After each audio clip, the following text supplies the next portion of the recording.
Olá, pessoal, tudo bem? A gente está começando mais um podcast Flourish. Eu sou Bel Freitas. E eu sou Vanessa Gomes. E no podcast passado a gente falou sobre os sonhos de Deus e os nossos sonhos, né, para a nossa vida. E foi impossível não lembrar da história de José, né, na Verdade. Bíblia. Então, a gente acabou conversando bastante sobre isso essa semana, Deus falando com a gente sobre isso por causa dos sonhos de José. E aí isso desencadeou mais um tanto de coisa que a gente gostaria de falar com vocês. E a gente vai estar falando um pouco sobre tudo que a gente pode aprender. Tudo não, né? Porque é tanta coisa que não vai dar para falar sobre tudo. Um pouco, né? Mas um pouquinho do que a gente pode aprender com José, com a história de José. É verdade.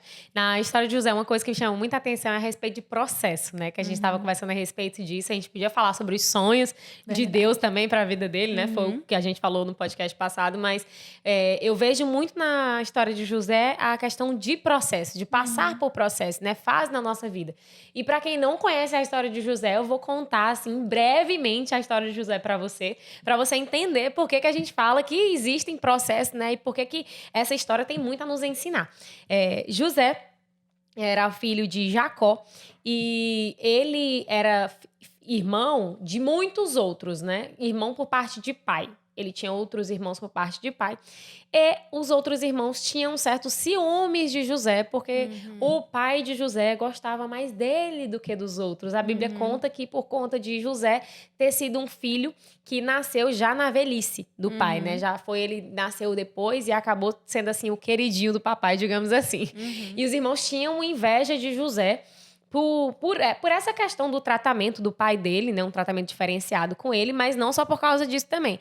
Porque José dedurava as coisas que os irmãos faziam de errado. A Bíblia fala, José tinha o hábito de contar pro pai dele tudo que os irmãos faziam de errado. Se eu fosse irmã de José, ia ficar com raiva dele também. Eu ia também. Mas, enfim... Acontece que José era muito sonhador também. E ele teve 2 sonhos. Um dos sonhos ele contou para os irmãos. E a Bíblia fala que ele contou de uma maneira, né? A maneira que ele contou para os irmãos deixou os irmãos meio com raiva dele, na verdade. Não foi com ódio, né? Meio não, foi todo. Foi. Com ódio dele, porque ele dizia que no sonho, né? Os irmãos se curvavam diante dele, né? Como se ele tinha uma espiga de milho e as espigas dos irmãos se curvavam diante dele. Então ele dizia, os irmãos, né? Quem é esse aí que tá achando que a gente vai se curvar diante dele? Ele se acha, né? Imagina, você escutar, alguém chega pra você e diz assim, olha, sonhei que você vai se curvar diante de mim. Você vai olhar assim e vai dizer, tá. E tem o detalhe da túnica também, né? Que, assim, Jacó, o filho preferido dele era José. Isso. E por isso ele deu uma túnica especial para José. E assim, naquela época, as túnicas, elas eram assim, mais ou menos nessa medida, né? Eram mais curtas e no joelho. E a túnica que ele deu para José era uma túnica longa, era uma túnica que era longa aqui também no braço. E ela era de várias cores. E normalmente as túnicas eram de uma cor. Então, essa túnica, ela era como se fosse de vestes reais, né? De uma família real. Então, imagina, ele chegar para os irmãos com essas vestes, né? Diferenciadas, que nenhum outro irmão tinha, porque Jacó só tinha dado ela a José, que era o filho preferido. Aí ele chegar lá para os irmãos com essa túnica real. E dizer, então, cara, sonhei que vocês todos se curvariam diante de mim. Aí pensa aí. Aí é como que eu já tinha. Bonitão. Tu aí com essa túnica real aí, tu ainda quer dizer que a gente vai se curvar diante de você. E o pior, não para por aí, porque aí depois ele não só sonha que os irmãos vão se curvar diante deles, mas ele vê que o sol e as estrelas, né, e a lua iam se curvar diante dele. Então agora não era só os irmãos, né? Não era só os irmãos se curvando, mas o pai e a mãe também se curvariam diante dele. Até Jacó disse assim, né? Jacó disse assim, menino, peraí, que tipo de sonho é esse que esse menino tá tendo? Ficou meio repreendendo ele, né? Mas ficou pensativo em relação aos sonhos. Enfim, passando tudo isso, os irmãos logo saíram, né, para fazer as coisas que ele tinha para fazer e Jacó pede para José ir atrás dos irmãos. Quando José chega lá ao encontro dos irmãos, os irmãos pensam assim, agora é a hora perfeita da gente dar o fim nesse daí, né? Eles chamavam ele de o sonhador, eles disseram, agora a gente dá fim nesse sonhador. Pensaram o quê? Pensaram em matar ele. Então, eles pensaram primeiro em matar, fazer o quê? Cavar, tinha um buraco lá, jogar ele no buraco e deixar ele para morrer. Só que um dos irmãos ficou meio assim, na verdade ele não queria, né, fazer isso com José. Ele disse assim, mas rapaz, o que a gente vai ganhar, né? O que a gente vai ganhar com isso se a gente só deixar ele pra morrer? Se a gente pode vender, né? Pode vender ele e ganhar algum dinheiro com isso. E aí iam passando uns egípcios lá e ele pegou e foi vendido. Né? Ele foi vendido para os egípcios. E aí José chegou na casa de Potifar. Ele foi vendido para Potifar como escravo, chega na casa de Potifar. E na casa de Potifar, onde José chegava, diga-se de passagem, né, as pessoas viam que Deus era com ele. Porque tudo que ele fazia muito bem feito. Né? José cuidava antes lá das ovelhas, né? Mas em todos os lugares que ele estava, ele era alguém que tinha um papel de destaque. Porque ele é aquela pessoa que se você colocasse José, varre aí, ele varria direito. Né? Tudo ele fazia bem feito. Com excelência. Isso. E aí, na casa de Potifar, ele fazendo as coisas com excelência, foi elevado ao cargo de, digamos assim, de mordomo, né? De todas as coisas, ele era que cuidava. Administrador de todas as coisas de Potifar, né? A única coisa que ele não podia tocar... Na mulher de Potifar. E aí, né, como a história, a vida, como algumas pessoas dizem, a vida do crente não é fácil. É verdade. Eu não digo isso, tá? Eu não profetizo isso. Eu digo que a nossa vida é fácil, sim, né? Porque a gente tem que profetizar coisas boas sobre a nossa vida. Mas, então, aconteceu o quê? José, na época que foi vendido pelos irmãos, ele tinha aí por volta, na Bíblia fala, de 17 anos. Eu acredito que quando ele chegou lá na casa de Potifar, ainda estava ali naquela mesma época, né? Tava ali no auge da testosterona dele, eu acredito. Então, a Bíblia fala que José era um homem bonito e atraente. E a esposa de Potifar ficou de olho no bonitão. E aí ela pensou, ela disse, então tá, um dia que não tinha ninguém lá, ela pegou e ficou se jogando pra José. José disse, não, mulher, peraí, não dá, porque o meu senhor, né, Potifar, disse que eu posso governar sobre todas as coisas, mas sobre você não, você é a única coisa que ele não me dá autorização pra tocar. E que eu acho interessante é que ele diz assim, eu jamais poderia fazer isso com Deus, né? Então, a fidelidade dele obediência a Deus, e temor, né? exatamente. A gente vê em várias situações, mas essa me chama a atenção porque ele fala, eu jamais faria isso com Deus.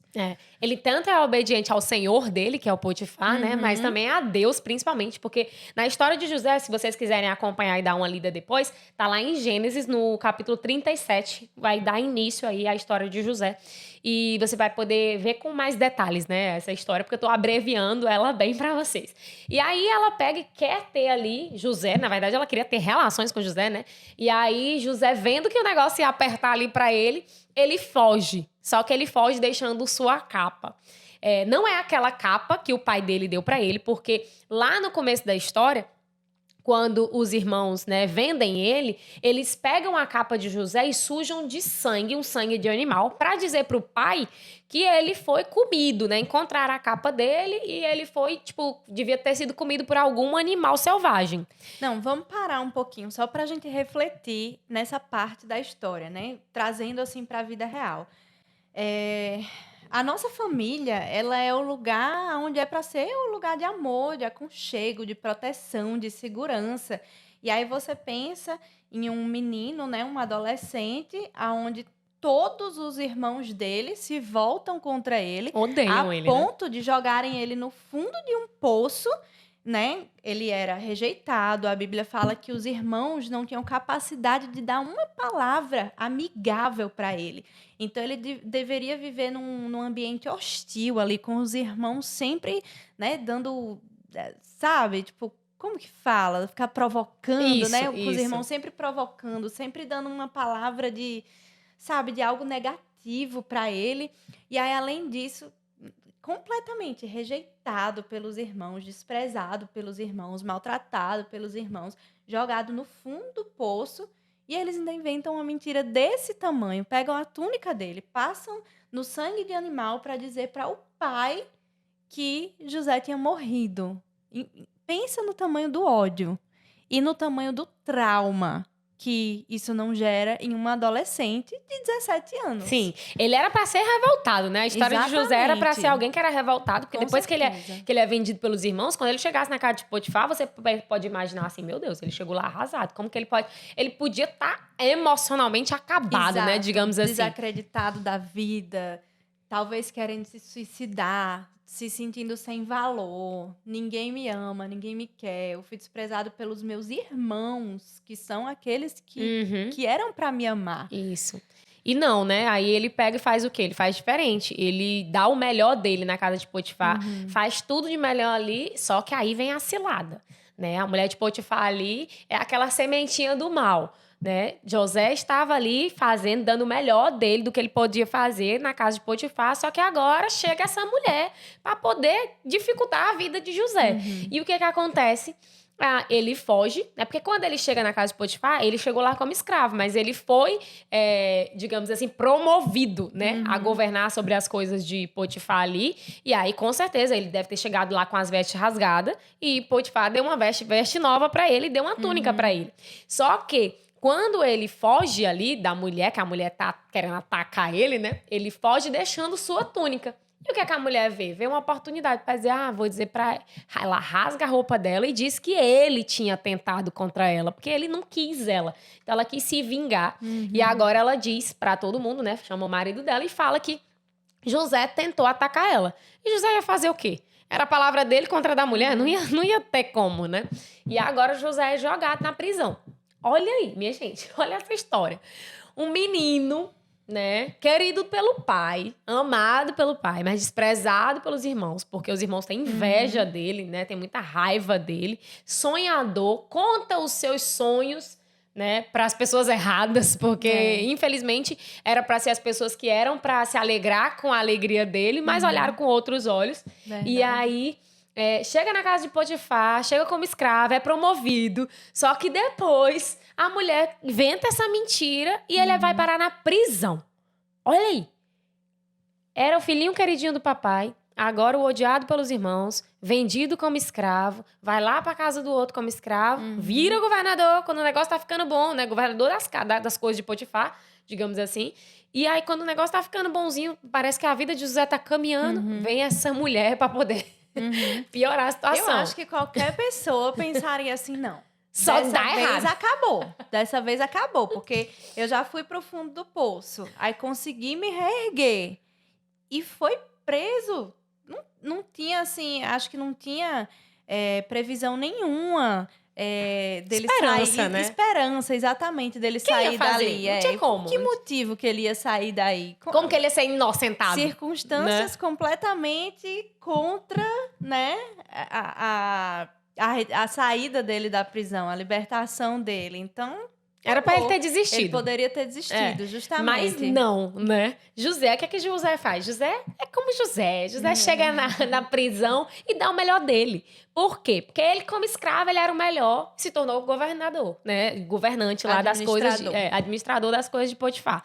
E de lá, vai pra prisão. Chega lá, ele podia ser um prisioneiro qualquer, sentado no canto da sala, revoltado na cela. Revoltado lá, estressado, porque, olha, tá todo mundo fazendo isso comigo, Ele podia estar lá só se lamentando, dizendo assim, essa mulher é mentirosa, me botou aqui, e eu não era pra eu estar aqui, muito pelo contrário. Ele era um exemplo de prisioneiro e colocaram ele pra ser chefe do cárcere. Pra vocês verem, o cara, onde ele chegava, ele era muito bom e as pessoas viam que tinha Deus nele, né? A Bíblia sempre enfatiza que as pessoas enxergavam Deus nele. É tanto que Potifar, voltando um pouquinho na história, quando ele promove José para ser, né, ali administrador das coisas dele, ele diz que ele percebia Deus na vida de José. É tanto que quando ele começou a administrar as coisas de Potifar, tudo prosperava. Olha aí, quando você anda com Deus, é aquilo que eu falo pra você, você não anda atrás de bênção. As bênçãos do Senhor te acompanham onde quer que você vá. Porque o cara tava numa casa, a casa de Potifar era uma casa, um homem de posses. Potifar era um homem de posses. Então, assim, ele tava na bonança, tava bem sucedido. Foi pro cárcere e ainda assim as bênçãos do Senhor o acompanhavam. Porque ele não era como os outros lá, não. Ele tava numa posição, ele tinha a chave. A chave do cárcere. Quem é que vai dar a chave do cárcere para um dos prisioneiros? Quem é que vai botar um dos prisioneiros encarregado de todos os prisioneiros. Tinha que ser bom. Esse tinha que ser muito bom, né? Ou Só então que você... é porque Deus estava com ele, né? É verdade. E aí, chega lá, o que acontece agora com a vida de José? Chega lá, como a Bel falou, sem perspectiva nenhuma de sair de lá. Quem vai tirar José do cárcere? O que é que vai acontecer com a vida de José? E certo dia, né, o padeiro e o copeiro de Faraó são jogados lá no cárcere e eles têm um sonho, né? Cada um tem um sonho e dizem assim: ah, mas quem vai interpretar esse sonho? E José diz o quê? José vira para eles: mas não é Deus que interpreta, né? Não é Deus que faz as interpretações? Me contem o sonho.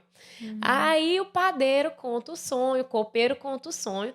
José vai e interpreta o sonho do copeiro e diz que dentro de 3 dias eles sonharam com umas cestas e ele diz: essas 3 cestas representam 3 dias.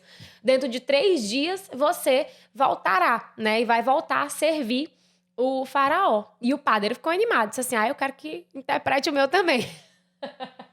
Só que pro padeiro as notícias não eram tão legais assim.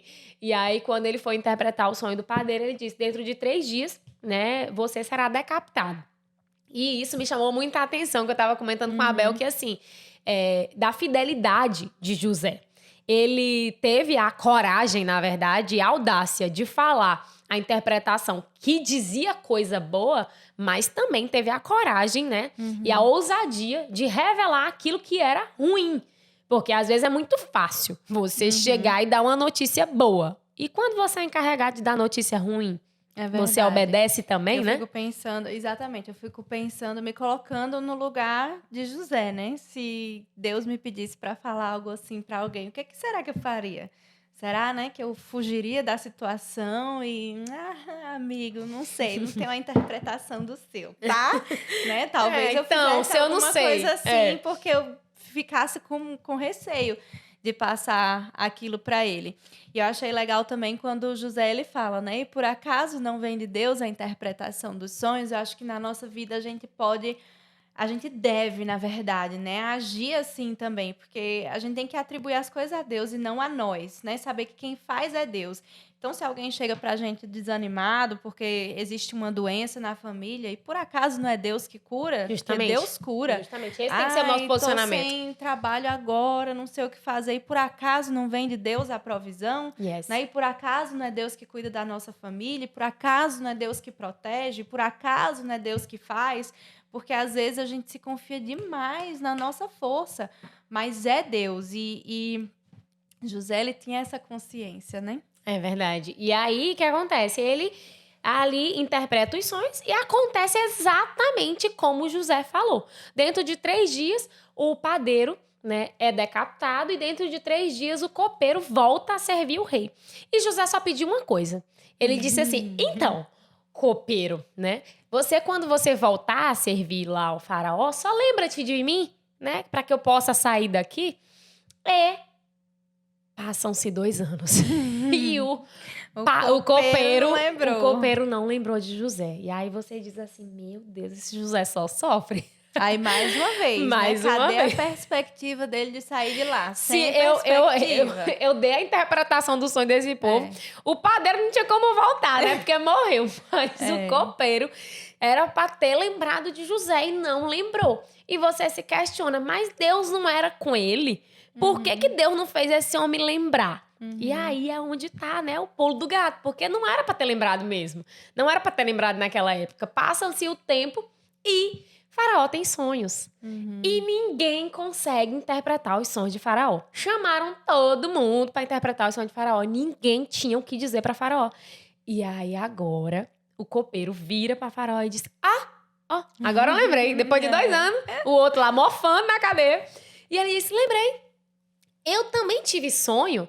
E tem um moço lá na cadeia, lá na prisão, que interpretou o meu e o do padeiro. E aconteceu exatamente como ele disse que ia acontecer. O padeiro foi morto e eu voltaria a servir. Tô aqui. E o que o faraó disse? Então manda chamar esse homem para interpretar meu sonho agora. Né? E aí, José agora sai de lá da prisão, né? Corta o cabelo, bota uma roupa bonita para poder agora estar apresentável diante do faraó. E chega lá e interpreta o sonho de faraó. E conta para Faraó tudo, né? Tudo que ali ele precisava falar para Faraó, ele conta exatamente o que ia acontecer. E ele disse, olha, você precisa se preparar, porque aí tá falando o quê? Vão ser 3 anos de fartura, né? E 3 anos de dificuldade aí, de seca. Você vai precisar de alguém para poder cuidar, né? Para poder cuidar dessa época. Alguém que governe, porque vocês vão ter muita comida durante um tempo, na fartura. Mas depois, vocês vão ter muita escassez. E aí, vocês vão precisar de alguém para armazenar. Para ter inteligência, para armazenar durante a fartura, para que quando tem escassez, vocês tenham comida suficiente. Eu acho interessante. Eu preciso ler o versículo do que acontece nessa parte. Peraí. Aqui, ó. Disse, pois, o faraó a José, uma vez que Deus lhe revelou todas essas coisas, não há ninguém tão criterioso e sábio como você. Você terá o comando de meu palácio e todo o meu povo se sujeitará às suas ordens. Somente em relação ao trono serei maior que você. E o faraó prosseguiu, entrego a você agora o comando de toda a terra do Egito. Em seguida, o faraó tirou do dedo o seu anel-selo e colocou no dedo de José. Mandou-o vestir de linho fino e colocou uma corrente de ouro em seu pescoço. Também o fez subir em sua segunda carruagem real. E à frente, os arautos iam gritando, abram o caminho. Assim, José foi colocado no comando de toda a terra do Egito. Só corrigindo aqui, eu falei 3 anos, são 7 anos. São 7 anos de fartura e 7 anos onde ia haver dificuldade, né? E aí ele pega José ali para poder governar. O que eu achei interessante que a Abel tá falando, né? Que o faraó fala tudo isso para José. Uma coisa que me chama a atenção é que José tinha acabado de sair da prisão. Então, ele acabou de revelar o sonho ali, o que significava para faraó. Ele podia, né? Podia sim. Ele podia ter chegado para faraó e ter dito, não ter contado como fazer. Ele podia ter dito assim, são 3 anos de fartura e 3 anos de escassez. 7 anos, gente, tô com 3. São 7 anos de fartura, 7 anos de escassez e vocês vão precisar de alguém para governar isso. Mas não contar como fazia. Não, muito pelo contrário, ele deu tudo, ele entregou tudo. Ele disse assim, olha, vocês vão ter que fazer o seguinte, vocês vão armazenar a comida desse jeito. Explicou tudo. Entregou tudo. Quando o faraó olhou pra ele e disse assim, eu não vejo ninguém melhor do que você pra poder governar e fazer o que tem que ser feito. Às vezes a gente tem medo de entregar. Às vezes a gente tem medo de falar as coisas que a gente sabe. Às vezes a gente tem medo de compartilhar o nosso conhecimento e dizer assim, mas se eu ensinar, então o que vai acontecer? Né? Se eu ensinar, então agora eu vou dar tudo o que eu sei e o outro vai aprender. E aí eu vou ficar sem... Porque o que acontece é que muitas vezes a gente tem uma mentalidade de escassez. Se alguém ganhar, alguém sai perdendo. Isso. E a matemática de Deus não é assim. Não é eu dar a minha informação, eu estou perdendo a minha informação para alguém ganhar. Não é. Na matemática de Deus, eu posso estar abençoando o meu irmão, eu posso estar passando tudo que eu sei, mas isso vai retornar para mim. Não é que a gente faça já pensando, né? Estou fazendo, Deus vai me abençoar, vai retornar para mim.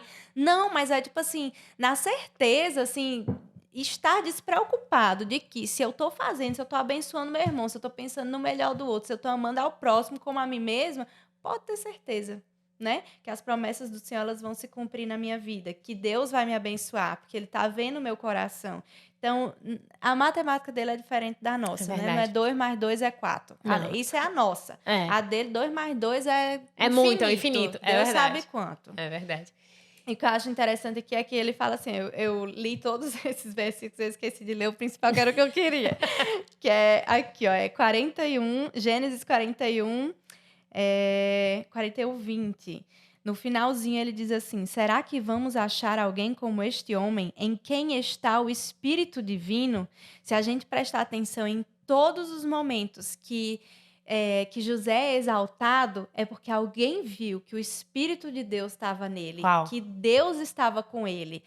E isso é fantástico, porque a gente tem que entender isso na nossa vida, que a gente vai ser bem-sucedido quando a gente se confiar no Espírito de Deus na nossa vida. Verdade. É algo que transparece. Quem olha pra gente percebe que Deus é conosco. Então, todas as vezes que ele foi exaltado, foi porque Deus era com ele.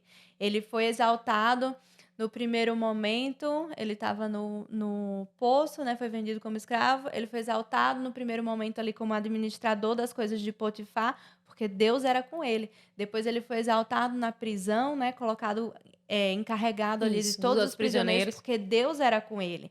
E ele foi aqui, mais uma vez, exaltado como governador do Egito. O faraó só seria maior do que ele em relação ao trono. Fora isso, era tudo, Ele era maior do que todo mundo. tudo era José, porque Deus era com ele. Não é porque era José, é porque Deus era com José. E ele era obediente. Agora, dando uma olhada, né, na visão geral da história de José até aqui, porque ainda tem muita coisa, né? Tem muita coisa pra frente. Aí vocês vão ver mais a respeito de que depois, né, aconteceu tudo que José falou. E os irmãos de José chegam até agora o Egito para buscar comida, porque está na época já da dificuldade de eles precisam comprar comida porque está faltando. E José reconhece os irmãos, perdoa os irmãos, tem toda uma história aí por trás, né? Mas o que a gente consegue ver na visão geral é que José era obediente e temente ao Senhor. Primeiro, lá no começo, José com 17 anos, ele já tinha sonhos, né? Ele já sabia que os sonhos eram de Deus. Para ele ter confiança e plena convicção de que aqueles sonhos era o Senhor que dava, ele contava ainda para José assim, olha, vai acontecer, verdade. porque Deus Ele já né? sabia Eu já que era sei, de vai Deus. acontecer. E os sonhos de José realmente aconteceram. Quando ele via o pai e a mãe, todo mundo se dobrando, todo mundo se dobrou, na verdade, todo o joelho se dobrou diante dele mesmo, porque ele era o governador do Egito, né? E todo mundo ali, ele só era, como você falou, abaixo de Faraó. Então, você vê a obediência dele. Ele ali, no auge, como eu já falei, da testosterona dele ali, com uma mulher bonita, ele poderia se achar e dizer assim, cara, né, escutar uma vozinha ali do diabo, não é bem assim não, cara, Potifar nem vai saber, pega a mulher dele, você já governa tudo da casa dele mesmo, o que é pegar a mulher dele também, não é mesmo? E não, muito pelo contrário, ele disse, não, que é isso, não vou fazer isso. Primeiro, não faço isso com Potifar, muito menos com meu Deus, né? Eu não posso fazer isso com o meu Deus.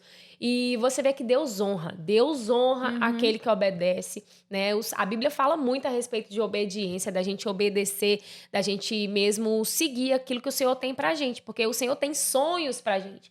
Mas José só chegou onde chegou porque obedeceu. Porque senão, se ele tivesse bem ali, caído nas garras da mulher de Potifar, ele não tinha sido governador do Egito. É verdade. E engraçado que o inimigo, ele acha assim que ele vai atacar e que ele vai derrubar a gente e destruir a gente. Mas se Deus é com a gente, meu amigo, pode vir quem for tentar destruir, tentar derrubar, que não vai conseguir. Porque se a gente olhar para os momentos onde ele foi exaltado, sempre teve alguém que tentou destruir ele. Primeiro foram os irmãos tentando destruir ele. Ele estava ali como pastor de ovelhas, junto com os seus irmãos, né? E aí os irmãos pegaram, jogaram ele no poço, venderam ele. Então, ele foi rebaixado ali a escravo do Egito. Mas logo em seguida, Deus era com ele. Ele não ia permanecer como escravo do Egito. Então, ele foi exaltado para administrador de todas as coisas de Potifar. Aí veio o quê? A mulher de Potifar agora. Ô, diabo! Se toca, meu amigo. Não vai adiantar, não. Mandou lá a mulher de Potifar e tentar o homem. O homem foi preso. Foi colocado na prisão. Ele vai permanecer na prisão? Não, porque Deus é com ele. Ele saiu da prisão e ele foi exaltado mais uma vez para um lugar mais alto do que ele estava antes de ir para a prisão. Ele estava como administrador das coisas de Potifar. Ele foi rebaixado à prisão porque, né, uma tentativa de destruir ele mais uma vez. Agora levou mais alto. Deus era com ele. Então, ele subiu mais alto ainda. Então, não importa quem tenta destruir a gente na vida, não importa as artimanhas que o diabo use, não importa quem ele usa, não importa de como ele vai tentar destruir a gente, ele não vai conseguir, porque Deus é conosco. É verdade. E se Deus é com você, não adianta. Ninguém vai conseguir te destruir. E se te rebaixarem a algum cargo menor, a alguma coisa menor, se tentarem destruir sua vida e a sua situação ficar pior por um momento, você ainda vai ser exaltado. Deus vai te colocar no lugar de honra. Deus vai restaurar aquilo que foi perdido. Amém. Isso é verdade. A gente consegue ver o quê? Permaneça, né? O que eu consigo dizer pra você é permaneça. Na hora da dificuldade, tá, mas agora parece que tudo acabou. Não, amiga, não acabou, não acabou. Isso é só uma estação, né? José passou por estações, ele passou por vales, mas toda vez que ele levantava-se maior, né? Ele nunca foi levantado, como a Bel aqui bem lembrou. Todas as vezes que ele levantava para uma posição maior. E a gente pode ver, não é maior de onde ele estava, não. É maior que tudo. Primeiro, ele era lá cuidador das ovelhas. Foi vendido e tudo. Primeiro, depois foi exaltado pelo pai, aí foi vendido pelos irmãos. Aí ficou sendo escravo ali, já foi exaltado a tomar conta das coisas ali, né, do Potifar. Depois vai pra prisão, rebaixar de novo. E quando levanta, meu amigo, quem imaginava que um menininho lá cuidava das ovelhas, cuidava do rebanho dos pais, ia ser governador de todo o Egito. Mas Jesus sabia, Deus sabia, né, do plano que tinha pra vida dele. E ele acreditou, confiou e obedeceu. Pra gente viver os planos que Deus tem pra nossa vida, a gente primeiro tem que crer naquilo que Deus fala a nosso respeito, naquilo que Ele fala pra gente, e a gente precisa obedecer, permanecer. Porque se você olhar pra história de José, você diz assim, você pode virar pra mim e dizer assim, Vanessa, você não sabe o que tá acontecendo na minha vida. Você não sabe o vale que eu tô passando. Ô, irmã, olha pra história de José e tem misericórdia da vida dele também, e olha assim pra vida dele. Se ele passou, né, se ele conseguiu, eu também consigo. O problema é que a gente tem mania de colocar os olhos nas circunstâncias, porque é só o que a gente consegue ver. Mas se Deus já deu um sonho pra gente, não importa a circunstância que a gente tá vivendo, não importa o que tá acontecendo, não importa se tudo, ainda que tudo me diga que não, ainda que tudo me diga que eu tô destruído, que eu tô desprezado, que eu fui rejeitado, que nada mais vai dar certo na minha vida, que ninguém me quer, que meus irmãos me venderam, quem era para me amar não me ama. Ainda que tudo isso aconteça, se eu mantiver meus olhos em Deus, eu vou saber que o sonho, que a promessa, que a palavra que Deus me deu, ela vai se cumprir. Não importa o que aconteça, meus olhos não devem estar nas circunstâncias, elas devem estar na promessa de Deus, porque aquele que prometeu é fiel para cumprir, independente do que aconteça na história, do desenrolar da história. Ele é fiel para cumprir. Então, no fim, vai ser sempre a promessa que Deus tinha. E a verdade é que era necessário. Tudo que José passou era necessário para acontecer, na verdade. Né? Os irmãos dele, é tanto que no final da história, não queria nem dar esse spoiler, mas ele mesmo diz, ele consegue enxergar. Os irmãos chegam lá e ficam, né, tipo assim, querendo pedir perdão para ele a respeito por que né, pedindo perdão porque venderam, porque fizeram tudo com ele, e eles dizem assim, irmãos, não foram vocês que me venderam, foi Deus que me mandou na frente. Olha aí. Eu sou fã de José. Deus que me mandou para que eu pudesse salvar vidas. Ele conseguia ver o propósito maior. Ele conseguia ver o todo, né? Mas aí o que a gente aprende com isso aqui? Né? A gente aprende o quê? Era necessário José passar pela casa de Potifar para José aprender a governar no muito. E depois José é colocado onde? Na prisão. Para aprender a governar agora no pouco. E o que foi que aconteceu lá na frente? Ele precisava o quê? Saber governar no muito e no pouco. Olha aí, circunstâncias que você passa na sua vida é Deus lhe ensinando ferramentas que você vai precisar saber para usar naquilo que Deus tem te levantado para usar. Ele precisava passar. Às vezes as pessoas fazem assim, meu Deus, só acontece desgraça aqui. O que é que tá acontecendo? Tá acontecendo isso por quê? Não era necessário. Era necessário. Ele precisava aprender para que ele pudesse ser lá o governador. E é como as pessoas viram, também pode dizer, mas o copeiro devia ter lembrado, né, de José, que copeiro malvado, né? Não podia ter lembrado, não. Se ele tivesse lembrado de José antes, José poderia ser só ajudante de copeiro. Ia ser ajudante de copeiro, se tivesse lembrado ali. Mas não, ele podia ter dito assim, né?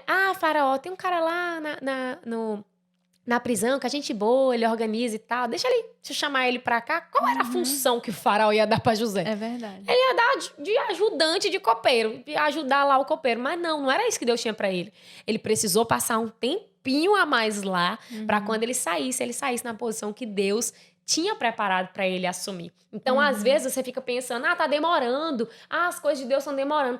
A verdade é que Deus não demora em nada que Ele faz. Tudo que Ele tem para nossa vida vai se cumprir. Então, a questão não é que Deus está demorando. Muito pelo contrário, a gente está sendo preparado, a gente está sendo equipado com as ferramentas que nós precisamos para poder viver o propósito que Deus tem para nossa vida. É isso que eu consegui enxergar na história de José. O processo foi necessário para que ele vivesse aquilo que Deus tinha preparado para ele viver. É verdade. E na nossa vida a gente tem mania de ficar se lamentando, né? Ai, mas se eu não tivesse errado aqui, isso não teria acontecido, isso e isso. Ai, mas se aquele negócio não tivesse acontecido, talvez eu não tivesse perdido essa posição, talvez eu não tivesse perdido esse emprego, talvez as coisas tivessem sido diferentes. Mas é igual você falou, né?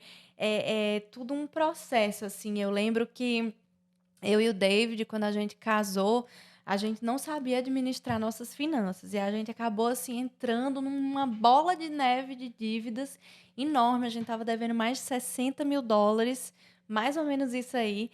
E aí a gente acabou decidindo ir morar na Califórnia. Depois a gente foi morar no estado de Washington. E eu sei que muitas pessoas que vêm de fora, porque a gente voltou para Orlando. Então, muitas pessoas que vêm de fora, elas pensam, vixe, foi para Califórnia, foi para o estado de Washington, nada deu certo e voltou para cá. Mas só que no estado de Washington, a gente congregava numa igreja que tinha um curso de finanças do Dave Ramsey. Eu não sei se você já ouviu falar nele. Ele é cristão e ele ensina sobre finanças de acordo com a Bíblia. Uau. É tudo baseado na Bíblia. E a gente fez esse curso de finanças. A gente pagou todas as nossas dívidas, a gente começou a juntar dinheiro, hoje a gente comprou a nossa casa. Então, assim, a gente voltou para Orlando, sim, mas a gente precisou passar pelo processo de mudar para Califórnia, de mudar para Washington, para a gente aprender a administrar nossas finanças e hoje está construindo um futuro para a nossa família. Mas se a gente fosse ficar se lamentando, nossa, mas a gente foi para Califórnia, mas a gente foi para Washington e agora a gente acabou voltando para cá. E se a gente nunca tivesse saído? Às vezes a gente até vai para esse lugar e aí um olha para o outro e fala assim, ei, pode parar com isso, porque a gente sabe... A gente foi buscar as ferramentas necessárias para viver o que a gente está vivendo hoje. A gente sabe que era uma preparação que Deus tinha para a nossa vida, que não era naquele momento. Porque se fosse naquele momento que Deus tivesse dado para a gente o que a gente tem hoje, a gente teria destruído. A gente não estava pronto para receber. Então, muitas coisas na nossa vida são assim. A gente precisa passar por esse processo que Deus tem de ensinamento para que a gente adquira ferramentas, para que a gente adquira conhecimento, para que a gente adquira mais confiança, mais fé em Deus. Verdade. E para que a gente esteja preparado para a posição que Ele vai nos colocar, né? E aí onde entra, né? Às vezes você fala assim, mas Deus tá demorando. Tem coisa que, tipo, já era para Deus ter feito e tá demorando. Por que você não se pergunta se é você que tá demorando, tá na posição que você já devia estar? É verdade. Né? Porque Deus já tem preparado aquilo que Ele tem para entregar pra gente. É verdade. Às vezes a gente não recebe, não é porque Deus tá demorando ou Ele ainda não entregou pra gente. Somos nós que não estamos na posição que deveríamos estar para receber aquilo que Ele tem para entregar. Pronto. Já tá pronto para entregar. Desculpa, pode ser doloroso de ouvir isso, mas é a realidade, né? Não é Deus que tá demorando. Talvez pergunte você para você mesma se você não tá demorando fazer aquilo que você já devia ter feito há muito tempo. Se colocar na posição para receber aquilo que Deus já tem pronto para te entregar. Porque essa é a realidade. O pessoal diz assim, eu até escutei o pastor André Fernandes falando que eu odeio quando as pessoas falam assim, Deus não demora, Ele tá caprichando. Ele não precisa de tempo para caprichar. Tudo que Ele faz, Ele já faz bem feito. Já tá perfeito, ele é perfeito. Ele é perfeito. Então, Ele não tá caprichando nada, não. Já tá feito. Entenda. Já tá feito. Quem tá se aperfeiçoando para receber é você. Né? Ele já tem o que Ele tem para te entregar, já tá pronto. É forte. Mas é verdade. Essa é forte.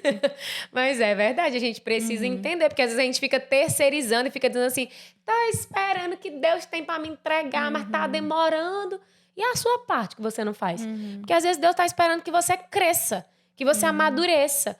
E quando eu falo em amadurecimento e crescimento, não é sobre idade. É sobre amadurecer nas áreas que você precisa de amadurecimento para que Ele entregue algo para você e você não se perca. Né? Às vezes Deus quer te abençoar financeiramente, mas você ainda é uma criança espiritual em vários aspectos na sua vida. E se Ele te der tudo que Ele tem para te dar, você se perde. Então Ele diz assim, não, meu filho, peraí. Na hora que o seu coração estiver no lugar que tem que estar, eu entrego isso aqui na sua mão. Tá lá no ponto.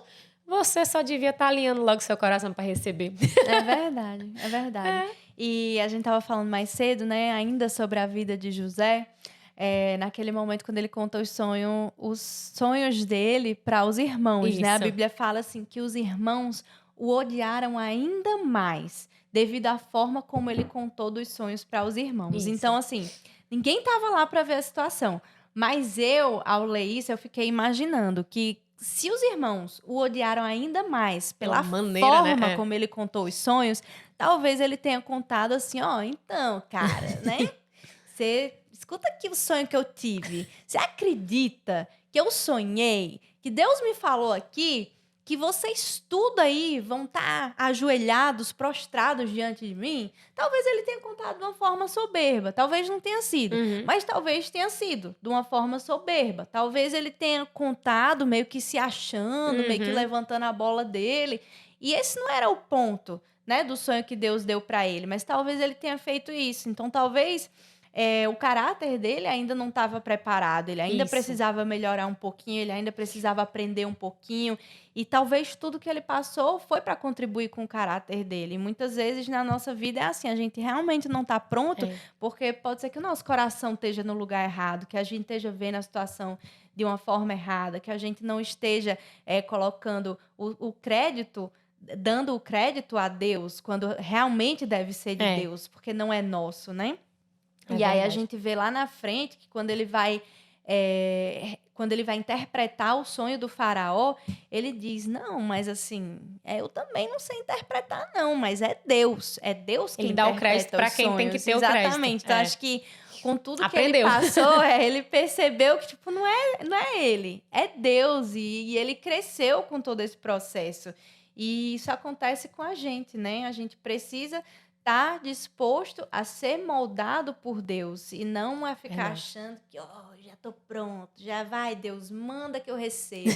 Não, eu preciso ser moldado por Deus, eu preciso melhorar, aperfeiçoar aquilo que em mim ainda não está pronto, eu preciso mudar completamente aquilo que está ruim em mim, né? Para eu poder receber o que Deus tem para minha vida e não estragar com aquilo que Ele vai me dar, né? É verdade. E assim, uma coisa que eu escutei que assim foi muito marcante para mim foi que nessa mesma pregação que o André Fernandes estava falando, ele falou uma coisa que foi muito forte para mim. Ele disse assim: o tempo do processo nunca é maior do que o tempo da promessa.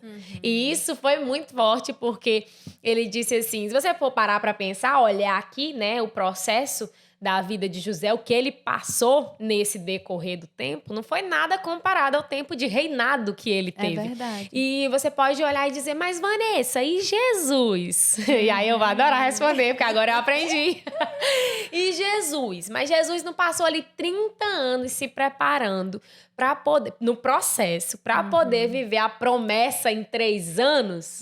Não, né? Jesus passou 30 anos ali se preparando, passou aqueles 3 anos vivendo a promessa, e tudo que ele fez durante aqueles 3 anos ecoam até a eternidade, né? Tudo que Jesus fez tem frutos até hoje. Então, o tempo do processo dele não foi maior do que o da promessa, porque até hoje nós vivemos a promessa de Jesus. Porque nós somos o que ele fruto, fez transforma né? vidas. Meu Justamente, Deus, nós somos até frutos hoje. do sacrifício de Jesus. Então, o que ele fez, o que ele passou, ecoa de gerações em gerações. Hoje nós podemos ser livres.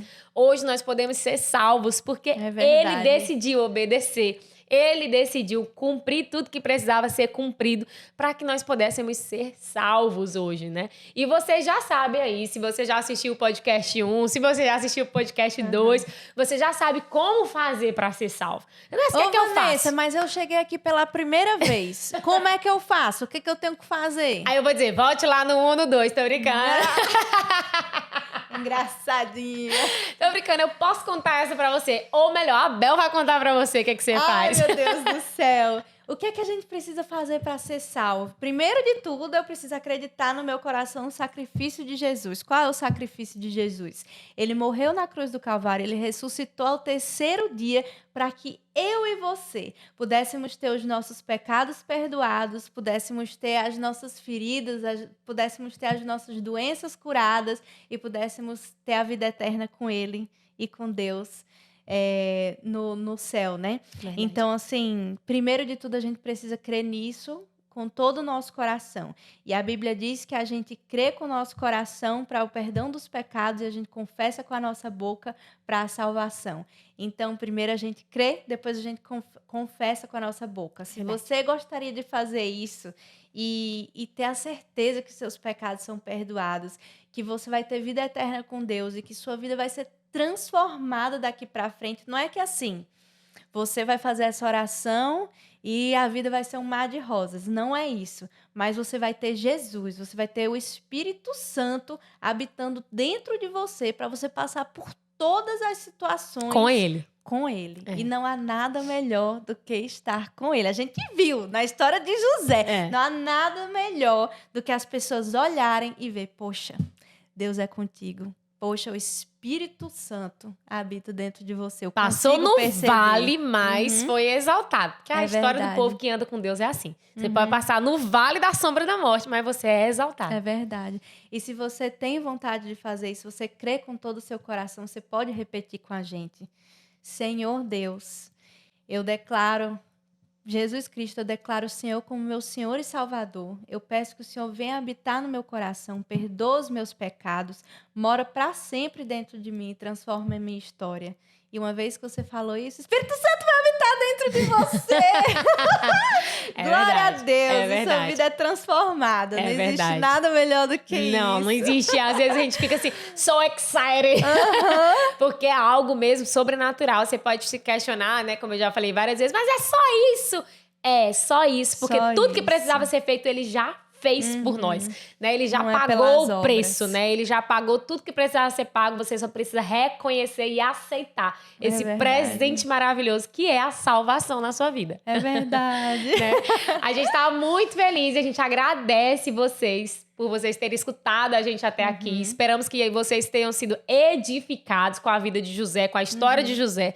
Que vocês entendam que a gente passa por processos, né? Mas nesses processos que a gente passa, a gente está sendo capacitado, a gente está sendo equipado para poder ter as ferramentas necessárias para viver os sonhos que Deus tem preparado para a nossa vida. Para florescer em tudo na sua vida. Que Deus te abençoe. Obrigada por assistir. Se você acha que alguém vai se beneficiar desse vídeo, que esse vídeo te edificou de alguma maneira, já passa ele aí pros amigos, pro pessoal da família. Se você gostou, curte, tá? Deixa um like aí e se inscreva no canal. Não deixe de se inscrever. Um grande beijo e fica com Deus.